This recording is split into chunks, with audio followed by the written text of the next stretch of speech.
And the official Disney Princess line. You know what I'm gonna do? I'm gonna text my boyfriend. We're gonna see what he says. Just when I think my videos are gonna be easy to edit, I do stuff like this. And I have to edit this video. I gotta edit this video. Ariel and Eric's daughter in Mulan 2 returned to. What the? Hi. Oh. Doing great. Hi everyone and welcome back to Azaria's Plays. It is a Disney day today and we are talking about what it takes to be an official Disney princess. But I want to start at the very beginning. So if you had a childhood anything like mine, you probably have been to a couple of Disney on Ice shows. And I don't know if anyone else remembers this as vividly as I remember it. I tried to find posters of late 1990s to early 2000s Disney on Ice. And they all say like special guest Tinkerbell. I could have sworn it was because Tinkerbell was a Disney princess. Tinkerbell actually was originally a Disney princess. So there are currently 12 official Disney princesses, but the original lineup only had 9, which would include Tinkerbell. I looked at a few different sources to try to pinpoint a date of exactly when the Disney princess lineup started, and basically most of them will say that the idea was kind of hatched in 1998 but didn't come to fruition until the year 2000. So when the official Disney princess lineup was released, it featured 9 princesses, and that would include Snow White, Cinderella, Aurora, Ariel, Belle, Jasmine, Pocahontas, Mulan, and Tinkerbell. The official Disney princess lineup is a marketing franchise to basically bring in more money for their best sellers and to also kind of keep them relevant. But Tinkerbell was removed from the Disney princess lineup in 2005, which would really only give it about 5 years of being an official Disney princess. Another source that I read said that Esmeralda was originally a Disney princess, which I want to believe this and buy into, but I couldn't find any other sources that said that. Tinkerbell was removed because she didn't fit into the princess mythology, but it was also to make way for the new franchise that was Disney Fairies. Back to that whole relevancy thing. Because she was going to be starting her own franchise with a bunch of other new characters, it didn't make sense to keep her in the official Disney Princess lineup, which is really just supposed to bring in more money, meaning that there's no need to market her as a part of the Disney Princess lineup group if she's going to kind of branch out and do her own thing with her own posse. So although there are not official rules to become a Disney princess, fans have come up with kind of criteria that all of the princesses kind of seem to fall under. Rule number 1. There are actually 5 rules to become an official Disney princess. So rule number 1 is that the character must be human, human-like, or become human. So if you look at Ariel or Tinkerbell, who are both mystical creatures, Ariel becomes human in her movie. Tinkerbell resembles a human.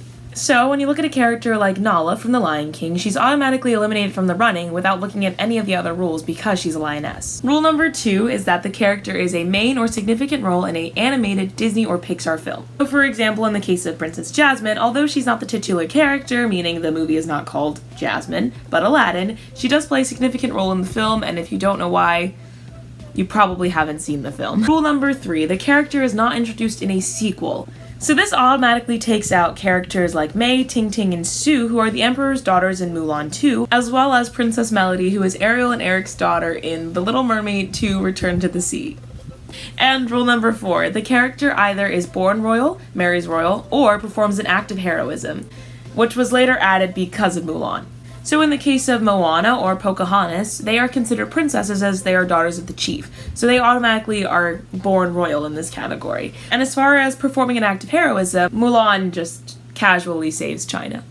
So in the cases of our current 12 princesses, Snow White, Jasmine, Merida, and Rapunzel are all born royal, as well as Pocahontas and Moana, as they are the daughters of the chiefs of their tribes. As far as the girls who marry royal, that includes Belle, Tiana, and Cinderella. However, there are some princesses that are both born royal and also marry royal, which are Aurora and Ariel. And as far as performing an act of heroism, that was kind of specially added for Mulan. Although Moana is already born royal and therefore fits into this criteria, she does technically also perform an act of heroism in restoring the heart. And the final rule, I feel like this rule tends to be the make or break rule, and that is that the character's film must have a financial success at the box office. And in terms of success, it means it can't be underwhelming or overwhelming. And the film must also be culturally relevant and suitable for young audiences. So for example, Anna and Elsa don't need to be a part of the Disney Princess lineup because they made too much money at the box office. As far as having a cultural relevance. Hunchback of Notre Dame does, but it's not suitable for young audiences. And as far as being underwhelming, Princess Eilonwy does not make it into the official Disney Princess lineup because the movie The Black Cauldron was an underwhelming success. So yeah, that's everything about being an official Disney princess. Also, if you didn't know, official Disney princesses do receive a coronation ceremony at Disney, but however, Moana has still yet to receive hers. Again, these aren't official rules, just criteria that they all seem to fall under. We currently have 12 Disney princesses, and in their order, they are Snow White, Cinderella, Aurora, Ariel, Belle, Jasmine, Pocahontas, Mulan, Tiana, Rapunzel, Merida, Moana. That was a lot. On to the Disney fun fact. So it's a Disney episode, so that means there is a Disney fun fact along with your show tune spotlight. So our Disney fun fact for today is that there are 2.3 million individual hairs on Sully for Monsters, Inc. And a single frame for Sully took an average of 12 hours to produce. And lastly, our show tune spotlight. So trying to keep in the theme of being a Disney princess, also being a show tune, I'm actually going with the song Call Me a Princess. If you haven't heard of this song, here's why. So Call Me a Princess was written by Alan Menken and Howard Ashman for the original Aladdin film, but is one of those deleted songs along with Proud of Your Boy. Basically, this song was supposed to show that Jasmine's kind of a spoiled princess, and they realized that that wasn't the character they wanted Jasmine to be, so they scrapped the song from the film. So Call Me a Princess actually did resurface when the Aladdin musical was on its way to Broadway in its out-of-town tryout in Seattle. It didn't make it to the Broadway show, but it did have its day in the out-of-town tryout in Seattle. And in this production of Aladdin, Jasmine uses this song to scare off her suitors instead of being a total diva. So if you're looking for a sassy and fun song, Call Me a Princess is definitely the way to go. So that's all I have for you guys today. I hope you enjoyed it. Thank you guys for watching. See you next week or on Saturday, and be kind.